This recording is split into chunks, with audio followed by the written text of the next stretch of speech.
दोस्तों आज बॉलीवुड पूरे वर्ल्ड में फेमस है। लगभग हर देश में आपको बॉलीवुड फैंस मिल जाएंगे। दुनिया के कोने कोने से लोग बॉलीवुड में अपनी किस्मत आजमाने के लिए आते हैं। उनमें से कुछ लोगों को सफलता मिलती है और कुछ लोग असफल होकर अपने वतन लौट जाते हैं। कहा जाता है कि बॉलीवुड में टिकने के लिए टैलेंट के साथ साथ अच्छी किस्मत का होना भी बहुत ज़रूरी है। लेकिन आज हम एक ऐसी अभिनेत्री के बारे में आपको बताएंगे जिसके बारे में सुनकर आप टैलेंट और किस्मत दोनों ही भूल जाएंगे और आप सोचने के लिए मजबूर हो जाएंगे कि बॉलीवुड में नाम और पैसा कमाने के लिए अपने जिस्म को इस हद तक बेचना पड़ता है। तो चलिए बिना देरी किए आज के इस वीडियो की शुरुआत करते हैं और जानते हैं कि बॉलीवुड के इस काले राज के बारे में। दोस्तों आज के इस वीडियो में हम बात करेंगे जैकलीन फर्नांडीज की। जैकलीन भारत की नागरिक नहीं है, पर जब वो भारत आई तब देश में मॉडलिंग में नाम कमा चुकी थी।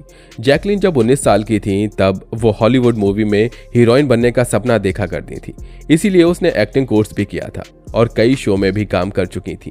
जैकलीन का जन्म श्रीलंका के कोलंबो में 11 अगस्त 1985 को हुआ और इन्होंने अपनी शुरुआती पढ़ाई बहरीन में पूरी की। इसके बाद उन्होंने ऑस्ट्रेलिया के सिडनी विश्वविद्यालय के मास कम्युनिकेशन का कोर्स पूरा किया। ग्रेजुएशन के बाद जैकलीन श्रीलंका में कुछ समय के लिए बतौर टीवी रिपोर्टर के रूप में भी काम करती थी। जैकलीन ने रिपोर्टिंग के दौरान ही श्रीलंका में मॉडलिंग इंडस्ट्री को ज्वाइन कर लिया था और उन दिनों रैंप वॉक भी किया करती थी। इसी सिलसिले में एक्ट्रेस ने कई सौंदर्य प्रतियोगिताओं में भी हिस्सा लिया। जैकलीन ने 2006 में मिस श्रीलंका यूनिवर्स का खिताब जीता था और मिस यूनिवर्स की प्रतियोगिता में श्रीलंका को रिप्रेजेंट भी किया था। मिस यूनिवर्स श्रीलंका का खिताब जीतने के बाद जैकलीन एक म्यूजिक एल्बम में दिखाई दी थी। अपने मॉडलिंग के दिनों में ही जैकलीन का अफेयर बहरीन के प्रिंस हसन बिन रशीद अली खलीफा के साथ शुरू हो गया था। 2008 में जैकलीन अपने किसी एल्बम के लिए भारत आई थी और उसने यहां अलाउद्दीन फिल्म के लिए ऑडिशन दिया था और वो सिलेक्ट भी हो गई। इनमें जैकलीन के साथ मुख्य भूमिका में रितेश देशमुख और अमिताभ बच्चन थे। हालांकि इनकी पहली फिल्म फ्लॉप हो गई। इस फिल्म में ना ही किसी ने इनकी एक्टिंग की प्रशंसा की और ना ही इनके डांस की। इसके बाद ही बॉलीवुड के फिल्म मेकर्स ने जैकलीन को जल्दी कोई ऑफर देने से मना कर दिया। लेकिन इस फिल्म के दौरान जैकलीन रितेश देशमुख पर डोरे डालने लगी थी ताकि रितेश आगे उसको काम दे सके और हुआ भी वैसा ही। रितेश जैकलीन के हुस्न के जाल में फंस गए और रितेश ने जैकलीन की सिफारिश आने वाली फिल्म के लिए कर डाली। फिल्म का नाम था जाने कहां से आई है। हालांकि यह नाम जैकलीन पर सूट भी करता था क्योंकि रियल लाइफ में भी वो कुछ इसी तरह से जगह जगह घूमती रही और बड़े बड़े स्टार्स को अपने प्यार के जाल में फंसाती रही। इस फिल्म में जैकलीन को एक ऐसी भूमिका निभानी थी जो दूसरे ग्रह से प्यार की तलाश में पृथ्वी पर आई थी। जैकलीन ने वो भूमिका इतनी गंदी तरह से निभाई कि फिल्म सुपर डुपर फ्लॉप हो गई।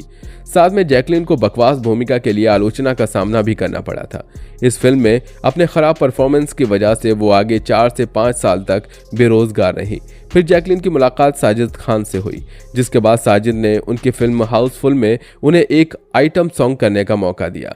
ये सॉन्ग बहुत पॉपुलर हुआ था। इसी समय जैकलीन रितेश देशमुख को लात मारकर अपनी जिंदगी से बेदखल कर देती हैं और साजिद खान से सेट हो जाती हैं।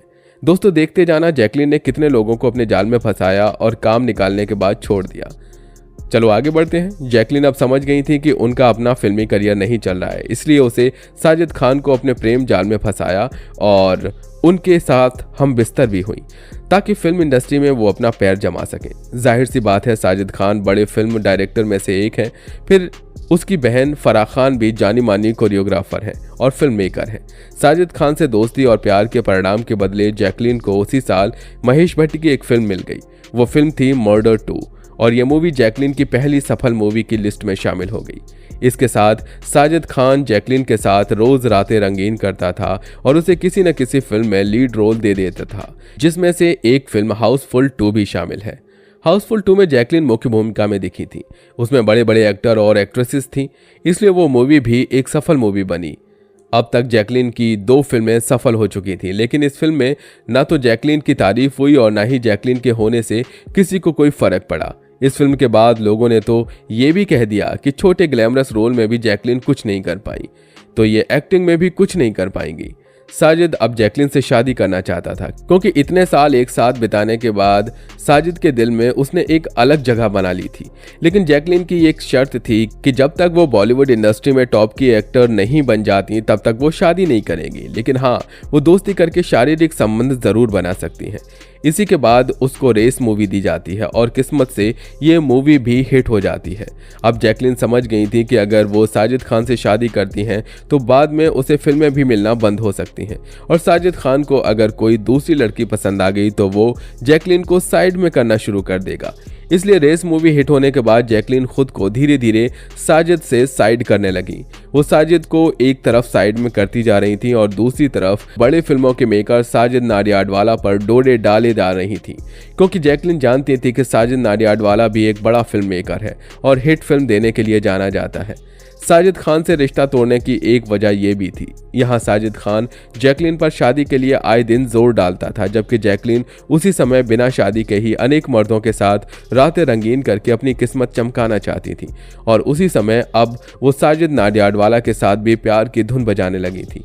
साजिद नाडियाडवाला से प्यार करने का रिजल्ट ये मिलता है कि उसी साल 2014 में ही जैकलिन को साजिद नाडियाडवाला की फिल्म किक में सलमान खान के ऑपोजिट रोल मिल जाता है। इस फिल्म के हिट होने के बाद साजिद नाडियाडवाला को लगता था कि वो जैकलिन के ज़्यादा करीब आ जाएंगे, लेकिन वो दांव उल्टा पड़ जाता है, क्योंकि इस फिल्म के हिट होने के बाद जैकलिन साजिद से दूर अपने नए शिकार सलमान खान के करीब चली जाती हैं। इसके बाद जैकलिन और सलमान खान को कई बार साथ भी देखा गया। कोरोना के समय यह न्यूज़ काफ़ी वायरल हुई थी कि जैकलिन पूरे लॉकडाउन में सलमान खान के साथ उनके ही फार्म हाउस पर कई दिन और कई रातें गुजारी थी। इस दौरान जैकलिन की काफ़ी फ़ोटो और वीडियो भी वायरल हो गई थी। उस समय फार्म हाउस पर जैकलिन और सलमान खान के अलावा कोई और मौजूद नहीं था। दोनों ने काफ़ी समय साथ बिताया था। कुछ लोगों ने जैकलिन पर काफ़ी ताने कसे थे। लोगों ने यहाँ तक कह दिया था कि सलमान खान जैकलिन को भी नहीं छोड़ने वाले हैं। आपको बता दें कि सलमान खान और जैकलिन अभी भी साथ हैं। ऑन स्क्रीन ही नहीं, ऑफ स्क्रीन भी दोनों अच्छा बॉन्ड शेयर करते हैं। सलमान और जैकलिन फिल्म किक और रेस 3 में एक साथ काम तो कर ही चुके थे। इसके साथ ही वो दोनों जल्दी ही फिल्म किक 2 में भी नजर आएंगे। आपको बता दें कि सलमान खान के बाद जैकलिन फर्नांडीज ने बॉलीवुड अभिनेता सिद्धार्थ मल्होत्रा को भी डेट कर चुकी हैं। दरअसल जैकलिन ने सिद्धार्थ के साथ फिल्म अ जेंटलमैन में काम किया था। फिल्म की शूटिंग के दौरान दोनों के बीच नज़दीकियां बढ़ी। हालांकि सार्वजनिक तौर पर दोनों ने अपनी अफेयर की बात को कबूल नहीं किया और हमेशा अपने रिश्ते पर चुप्पी साधे रही। हालांकि जैकलिन को इस रिश्ते से कुछ खास फायदा नहीं हुआ, जिस वजह से ये रिश्ता जल्द ही टूट गया।